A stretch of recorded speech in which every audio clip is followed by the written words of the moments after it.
cerita sebelumnya, pimpinan Boson yang baru, NJ, melakukan siasat yang membuat Hayata Go diburu oleh pihak kepolisian karena kasus percobaan pembunuhan.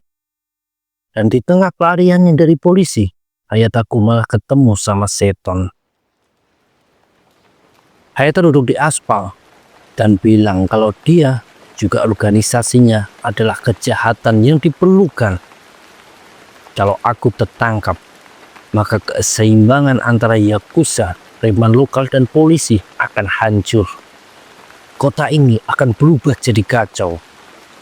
Seton berjalan mendekat dan ngomong, kota ini tidak butuh kejahatan dan tidak ada yang namanya kejahatan yang dibutuhkan. Hayata tertawa mendengarnya. Lalu Seton lanjut ngomong, di kota ini ada yang dinamakan para guru. Bicara tentang mimpi-mimpi, itulah yang kami lakukan, kata Seton sambil mengulurkan tangan. Hayata terpana dan melihat bayangan sosok gurunya, Nikura Kusu, dalam diri Seton. Tak lama hujan berhenti, beberapa mobil polisi berkumpul, dan Hayata Go digiring oleh beberapa petugas. Hayata menengok ke arah Seton, lalu mengangguk pelan sambil tersenyum. Kemudian dia dimasukkan ke dalam mobil polisi. Detektif Makashida Jusu juga membungkuk ke arah Seton. Guru Tengokoku itu berdiam tak bergerak, memandangi kepergian rombongan mobil polisi tersebut. Sementara itu, di kediaman kepala sekolah Nikura, dia membaca artikel tertangkapnya Hayata Go, mantan muridnya. Dia pun jadi murung. Dan di klinik Kingjo, ada Seton kembali untuk dirawat. Kingjo bilang dia sudah dikabari sama detektif Makashida tentang peran Seton dalam penangkapan Hayata Go. Seton menyaut kalau itu tidak sehebat yang dikatakan Kingjo barusan. Tapi Kingjo bilang kalau Hayata itu pemain besar. Dengan ditangkapnya dia, si Kuma family jelas akan jadi lemah. Dan akan membawa ketenangan juga kedamaian bagi kota ini. Seton terdiam seperti memikirkan sesuatu. Kingjo bertanya, apa yang dipikirkan Seton? Dan guru itu bertanya balik, apa Kingjo benar-benar tidak tahu? Lalu dengan kesal Seton berteriak, kalau Kingjo lupa mencabut satu jarum di pucuk kepalanya Seton. Malam hari di sebuah clubhouse sedang diramaikan perform dari grup hip hop, dan di depan mereka para penonton bersorak dan mengangguk-angguk mengikuti irama beat. Di belakang dua pimpinan Boson sedang mengawasi, yaitu Kisataku dan NJ. Orang bertato di leher itu komentar kalau Gluon membuat tempat tersebut sangat penuh. Kisataku menjelaskan kalau mereka adalah bintang yang sedang naik daun di dunia hip hop. Saat ini musiknya terjual laris kayak gorengan. Gluon sudah jadi penghasil uang buat Boson. Itu juga didukung fakta kalau salah satu personilnya pernah ditangkap karena memakai ganja. Lalu Kisataku melinting ganja dan menghisapnya. Dia menggerutu, kalau ini cuma daun, kenapa tidak dilegalkan saja? Tapi NJ bilang tidak. Akan lebih ingin dilakukan pelarangan lebih keras untuk ganja. Kisataku heran dengan perkataan NJ. Lalu dikatakan kalau ganja adalah penghasilan terbesar untuk Boson. NJ bilang banyak orang kayak Kisataku yang pengen ganja dilegalkan kayak rokok. Tapi nanti siapa yang mau mendengarkan rap tentang rokok? Menghisap rokok tanpa ada ancaman serius, lalu membuat lirik lagu tentangnya. Orang-orang tertarik karena sikap masa bodoh dengan aturan yang melarang. Sekarang yang diperlukan adalah penulis lagu dan direktur video musik untuk lebih menaikkan Gluon. Dan setiap penggemar baru mereka adalah konsumen baru yang potensial buat Boson. Dengan tertangkapnya Hayata, Boson tidak perlu lagi membayar uang perlindungan. Tapi itu baru langkah awal menciptakan surga untuk Bosong. Angie bilang ini waktunya untuk membuat ladang lebih banyak lagi, meningkatkan produksi. Angie berniat menyewa seluruh bangunan apartemen, di mana setiap kamarnya akan dipakai buat menanam banyak tanaman ganja. Dan meningkatkan produksi artinya butuh konsumen baru. Makanya mereka harus mendapatkan para konsumen lain. Dan disitulah peran Gluon. Angie bilang mereka harus melebarkan range umur konsumennya. Isataku bertanya, apa maksudnya? Dan dijawab, kalau maksudnya adalah mereka harus merekrut setidaknya satu pengedar di setiap sekolah agar bisa memasarkan ganja-ganja tersebut.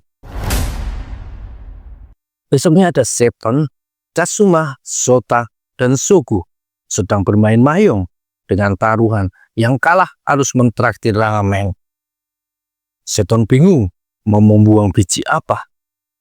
Kasuma bilang kalau biji di tangan Seton adalah yang dia tunggu-tunggu. Yang artinya kalau Seton membuangnya maka Kasuma akan menang. Seton mengatai Kasuma membual, tapi si bocah gondrong ngomong, kalau dia bisa tahu corak di biji yang dipegang Seton dari suara saat guru itu merabanya. Sambil nyengir, Kasuma bilang kalau Seton meremehkan pendengarannya. Seton jadi ragu. Dia berpikir mungkin saja pendengaran Kasuma luar biasa. Sogo menyuruh Seton cepat dan akhirnya guru itu mengganti biji yang dibuangnya. Sayangnya, itu merubah peluang menangnya Seton. Kasuma tertawa melihat Seton tertipu bualannya tentang pendengaran super. Seton ngomel-ngomel, tapi saat itulah Sota menunjuk ke arah biji yang baru saja dibuang. Karena itu melengkapi susunan mahjongnya dan yang barusan membuat Sota menang. Sota meloncat ke girangan sambil menyanyikan sebuah lirik lagu. Kasuma dan Sogo bertanya, itu lagu siapa? Dan dijawab sama Sogo, kalau ini sedang viral. Dia menunjukkan playlist Spotify memperlihatkan grup hip-hop Gluon. Sogo bilang akan browsing nanti, karena dia tahu selera musik Sota selalu bagus. Seton mengajak semuanya masuk kelas karena sebentar lagi waktunya pelajaran dimulai. Dia bilang akan menunggu Kasuma dan kawan-kawan di gerbang sekolah nanti. Sogo bertanya kenapa Sota tidak ikut kembali ke kelas. Sota ngomong mau di rooftop dulu sebentar. Lalu setelah semuanya pergi, Sota naik lagi ke bangunan kecil yang biasa dipakai Seton buat tidur siang. Di situ dia bikin satu lintingan ganja dan menikmatinya sendiri. Kasuma, Masaki, dan Sogo baru pulang di traktir ramen sama Seton gara-gara kalah main mahjong. Lalu mereka berhenti saat melihat ada perkelahian tak jauh dari tempat mereka berada. Masaki terlihat bersemangat, tapi Kasuma memberitahu kalau itu bukan perkelahian, melainkan pengeroyokan. Satu orang sedang diinjak-injak oleh 3 orang lainnya, dan satu lagi yang menonton. Kemudian Masaki menyadari kalau orang-orang itu adalah para bocah Taishan. Bahkan mereka sangat terkejut melihat korbannya yang adalah Hayata Gen. Tak lain adalah bos dari Taishan. Satu bocah Taishan yang dari tadi menonton bertanya ke Gen, kenapa tidak melawan balik? Dia bilang, setelah sekarang ayah Gen ditangkap, mereka tidak takut lagi pada bos Taishan ini. Hayata Gen diam saja dan langsung kembali kena tendang. 3 bocah Tenkokoku dikejutkan kedatangan Naji di sebelah mereka. Bukankah ini para bocah tolol dari Tenkokoku? Apa kalian tersesat bisa sampai ke daerah ini? Kasuma jadi kesal dan mencengkram baju Naji. Sogo maju dan memisahkan Kasuma. Sedang Masaki bertanya apa yang terjadi. Kenapa bos Taishan sedang digebuki begitu? Naji menghela nafas, lalu menceritakan tentang Hayata-ko, ayah Gen yang ditangkap sama polisi. Ketika bocah Tenkokoku kaget karena belum melihat beritanya. Menurut Naji, adalah hal yang wajar ketika sekolahan yang dijuluki sekolah pre-yakuza akan merespon seperti itu ketika tahu bos mereka kehilangan backingan dari ayah yakuzanya. Lebih dari itu, Gen dibesarkan dengan cerita kebanggaan pada sosok yakuza. Jadi pasti sulit menerima kenyataan kalau ayahnya ditangkap. Kasuma bilang dia tidak peduli dengan kisahnya Gen. Tapi dia heran bagaimana bisa Naji tenang-tenang saat melihat bosnya diperlakukan seperti itu. Suku juga ngomong kalau bocah-bocah Taishan itu berlebihan. Seharusnya Naji menghentikannya. Masaki bertanya bagaimana dengan 4 leader lain yang loyal ke Gen. Naji bilang kalau bocah-bocah Tengokoku ini tidak paham. Kalau aku ikut campur sekarang, aku tidak akan pernah bisa mengikuti Gen lagi. Menurut Naji, kalau Gen tidak bangkit dengan keinginannya sendiri, berarti dia memang tidak pantas jadi bos. Kasuma dan yang lainnya terdiam. Lalu Naji pamit pergi karena dia sedang dalam latihan. Dia juga nanya apakah Kasuma dan yang lainnya akan datang di pertandingannya melawan Taichi. Kasuma nyengir dan ngomong kalau mereka semua pasti datang. Lalu Naji lanjut jogging dan bocah-bocah Tengokoku itu pun pergi juga. Sementara si pemimpin pengeroyokan menyuruh teman-temannya lanjut menghajar Gen sambil bilang jangan berlebihan. Lalu dia mengambil lintingan genja dari sakunya dan nge-fly dulu. Salah satu temannya sedikit panik. Masanori, apa itu?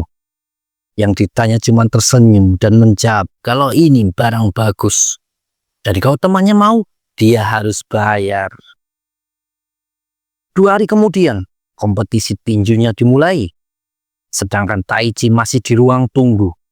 Karena belum gilirannya, terlihat Kasuma menemani berdiri di sebelah Taichi. Lalu Seton masuk ke ruang tunggu. Dia bertanya, apa Taichi sudah pemalasan? Taichi mengangguk saja. Seton lalu duduk di samping Taichi dan bertanya, apa sudah berak dulu? Kembali Taichi mengangguk. Seton menepuk keras punggung Taichi dan berteriak agar Taichi tidak khawatir dan melakukan seperti saat latihan sparring saja. Kemudian Seton tidak bertanya lagi, tapi dia duduk sambil terus menggerakkan kaki kirinya. Seton kembali menoleh dan berteriak agar Taichi tenang saja. Kasuma sudah tidak tahan. Dia berteriak kalau yang harus tenang itu Seton. Kasuma menyuruh gurunya itu pergi karena malah membuat Taichi tambah panik. Tapi setelah Seton pergi, kini malah Taichi yang kena panic attack. Dia tiba-tiba merasa perutnya sakit, lalu kepalanya yang sakit. Dia melihat ke arah pintu dan berpikir untuk keluar lalu pulang ke rumah saja. Tapi dia dikagetkan sama suara Kasuma yang bertanya, apa Taichi mengerti situasinya sekarang? Kau akan melangkah kering, dikelilingi dengan tali. Tak ada tempat untuk kabur. Eratkan saja gigimu dan jadilah seorang pria, kata Kasuma sambil tersenyum. Disitulah Taichi menyadari kalau Kasuma sudah tahu tentang dirinya yang selalu kabur setiap ada perkelahian. Seorang panitia masuk dan bilang kalau setelah ini gilirannya Taichi. Petinju Tengokoku itu berdiri dengan ekspresi yakin tanpa ada keraguan. Dan rasa groginya juga sudah hilang. Sementara itu, Naji sudah lebih dulu berjalan ke arah ring. Dikawal 4 orang sesama leader Taishan yang loyal pada Gen. Di kanan kiri tempat penonton, banyak murid-murid Taishan bersorak. Ada juga Gen yang mukanya masih ada bekas memar-memar. Tapi berbeda dari lainnya, Hayata Gen cuma diam tanpa ekspresi. Di pihak seberang juga berkumpul murid-murid Z, membawa umbul-umbul bertuliskan kelas Z, Taichi, dan Tengokoku. Semua bocah Z bersorak menyemangati Taichi. 2 wartawan tertawa melihat antusias para bocah itu. Mereka tahu kalau Naji ini dari Teiryu Kim. Makanya sudah hadir juga bintang Tairyu, Romeo Ioi. Di sisi ring, Seton membantu memasangkan headgear Taichi dan menyuruhnya memberikan pertarungan seru. Lalu dua petinju sudah saling berhadapan di tengah ring. Suara dua kubu semakin keras berteriak, membuat dua wartawan jadi tambah kaget. Ditambah muncul satu orang bintang lagi, Kuno Ryushin, bersama pelatih Eiken Jim. Satu wartawan lain datang dan ngomong dengan muka berbinar kalau dia mendapatkan tanda tangan dari bintang besar. Si wartawan senior tadi sangat terkejut melihat tanda tangan siapa yang dibawa sama kawannya itu. Dia tidak menyangka para bintang hadir di sebuah pertandingan anak SMA. Di balkon lantai 2, ada seseorang yang mengamati pertandingan, yaitu orang yang memberikan tanda tangan tadi, Bito Tatsuya. Ronde 1 akan segera dimulai. Seton dan Ashi akan menyemangati murid mereka dari sisi ring. Begitupun salah satu murid Taisan yang jadi pendampingnya Naji. Di rombongan Tenkokoku ternyata juga hadir Kingjo yang bilang akan mengobati cedera Taichi jika jadi mengamuklah. Terdengar gong dibunyikan. Naji bersiap dengan mengangkat dua tinju ke depan mukanya. Taichi pun mengikuti, tapi tiba-tiba dia jatuh sendiri ke matras. Kakinya bergetar hebat. Seton berteriak agar muridnya itu tenang. Taichi dengan susah payah memaksakan diri untuk bangkit. Lalu dia berinisiatif menyerang lebih dulu, tapi ayunan tinjunya sangat lebar. Beberapa serangannya mudah dihindari, bahkan sampai membuat badan Taichi terdorong sendiri menabrak tali. Para penonton mulai berbisik-bisik. Bahkan bocah-bocah Taisan terlihat kecewa karena sudah mengharapkan pertarungan yang seru. Pelatih Eiken menepuk jidat melihat tingkah Taichi. Sedang Ryushin diam saja sambil matanya tak lepas dari area ring. Begitupun Tatsuya di balkon atas. Ini giliran Naji yang nyerang. Pukulan jabnya masuk beberapa kali dan menghantam muka Taichi. Lalu tinju strike kanan mendarat telak ke muka Taichi, membuatnya roboh ke lantai matras. Taichi diam, tidak ada suara yang terdengar, cuma suara wasit yang sedang menghitung. Murid kelas Z itu bangkit berdiri dan merasa baik-baik saja. Seton dan Nashika menarik nafas lega. Lalu pertandingan dimulai lagi dan kembali Taichi jadi bulan-bulanan. Lalu terdengar gong berbunyi. Seton mengambil Taichi dan memberinya minum. Tapi mengejutkannya Taichi tampak tenang. Di sudut lain, pendampingnya Naji bertanya, apa dia sedang menahan diri? Apa karena berpikir kalau menang KO di ronde pertama kurang menarik? Taichi malah menjawab agar temannya itu jangan bercanda. Terdengar wasit menyuruh para pendamping keluar dari ring. Di situ Seton terdiam saat Taichi berjalan ke tengah melewatinya. Asikan bertanya, ada apa? Melihat Seton sedikit bingung. Seton menjawab kalau baru saja. Taichi tersenyum. Lalu kembali Naji mendominasi dengan pukulan-pukulan jab. Mendesak Taichi sampai menempel di tali. Di situ Taichi ingat perkataan Kazuma sebelumnya tentang di atas ring. Taichi tidak akan bisa kabur dan lebih baik bertarung saja all out. Terlihat Kazuma di kursi penonton yang berteriak khawatir melihat kondisi temannya.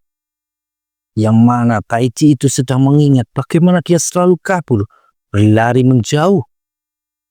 Pelatih Eiken Jim menepuk jidat lagi mengira Taichi jelas akan kalah. Tapi Ryushin bilang tidak. Dia ingat percakapannya dengan Taichi saat pertama bertemu. Saat itu Ryushin ngomong kalau Taichi takut karena punya bayangan yang berlebihan. Tapi itu juga berarti Taichi bisa membayangkan hal sebaliknya tentang pola serangan lawan dan juga pola serangannya sendiri. Lalu Taichi cuma perlu menyesuaikan imajinasinya itu. Dan terjadilah sesuatu. Taichi berhasil menghindari serangan Naji dan bahkan menghantamkan pukulan kiri yang kuat Meski lawan berhasil membloknya, tapi badan Najis sampai terangkat dari matras. Semua penonton pun sampai melongo melihat kekuatan tinju barusan. Meski tidak roboh, tapi Najis cukup syok dengan serangan barusan. Dia merasa beruntung sempat menahannya, meski terlihat lengan kanannya tetap memar besar gara-gara satu tinju barusan. Najis merasa kalau Taichi ini akan bisa meng-KO-nya cuma dengan satu pukulan saja kalau sampai kena telak. Sebaliknya, dari tadi serangannya beberapa kali masuk menghantam Taichi. Selama ini tidak ada orang yang masih bertahan setelah Najis berhasil menghantam telak wajah lawannya. Sampai hadir si Taichi ini. Najis berpikir kalau badan Taichi pasti sangat tahan pukul, sudah kayak monster. Tapi satu tinju keras kena telak ke muka Taichi. Butuh lebih dari tubuh kuat untuk menang pertandingan tinju, gumam Najis. Sedangkan Taichi terbaring menatap langit-langit gedung. Dia menyadari kalau ketakutannya hilang. Setelah menyadari juga dia masih bisa bangun meski terkena tinju kanan kerasnya Najis. Terdengar sorakan pendukung Tengoku. Lalu ada Ryushin yang berdiri dan meneriaki Taichi agar bangkit. Lalu terlihat Taichi berdiri lagi. Dia berpikir kalau saat ini masih tidak ada apa-apanya dibandingkan saat sparring melawan Ryushin yang terasa sangat menakutkan. Dari atas, Tatsuya tersenyum melihat tekad Taichi. Dia merasa murid didikan Ryushin ini cukup menarik. Sekali lagi, tinju keras Najis masuk ke muka Taichi, membuat murid set itu terpental dan kembali terkapar di lantai matras. Si wasit muda mulai menghitung dengan bersemangat. Dia sendiri merasa belum pernah melihat pertarungan yang membara seperti saat ini. Apalagi ini cuma 2 murid SMA yang bertanding, tapi dihadiri banyak pendukung. Juga 2 bintang terkenal, Ryushin dan Romeo. Tandingan tinju amatir itu dimenangkan dengan nilai saja, yang bahkan kelop dan lawan saja cuma dihitung 1 poin. Dia merasa sangat ingin melihat Taichi bangkit lagi dan melawan balik. Dan di hitungan kelima, Taichi sudah berdiri di atas kedua kakinya yang gemetaran. Semua kembali bersorak. Najis menatap lawannya dengan geram, tidak menyangka akan setangguh itu. Taichi sendiri yang mukanya babak belur, bertekad tidak akan lari lagi. Dia terus melayangkan serangan, meski bisa dihindari sama Najis terus-menerus. Karena Najis tahu dia bisa langsung KO kalau kena tinjunya Taichi. Mengandalkan kakinya yang lincah dan pengalaman bertarungnya, Najis bisa lebih unggul. Dia mengingat pertemuan pertamanya dengan Ken. Saat itu semua murid Taishan takut mengetahui ayah Ken adalah seorang Yakuza. Tapi Najis tidak peduli dan tetap menantang Ken untuk memperebutkan posisi bos Taishan. Meski akhirnya dialah yang terkapar babak belur setelah pertarungan dahsyat melawan Hayata Ken. Karenanya, Najis sangat menghormati Ken dan ingin menunjukkan kemenangan hari ini agar Ken mau kembali bangkit dan tidak putus asa karena masalah ayahnya.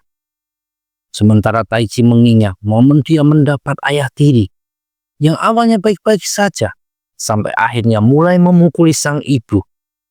Taichi kecil yang takut cuma bisa pura-pura tidak melihat dan lari dari kenyataan. Tapi sekarang dia bertekad tidak akan pernah lari lagi. Apalagi kalau itu untuk melindungi orang-orang yang disayanginya. Satu pukulan mampu membuka pertahanan Najis. Dan tanpa ragu, Taichi maju melayangkan pukulan penyelesaian. Tapi Najis bergerak lebih cepat ke samping dan ngasih pukulan counter. Menjatuhkan lagi Taichi ke lantai matras.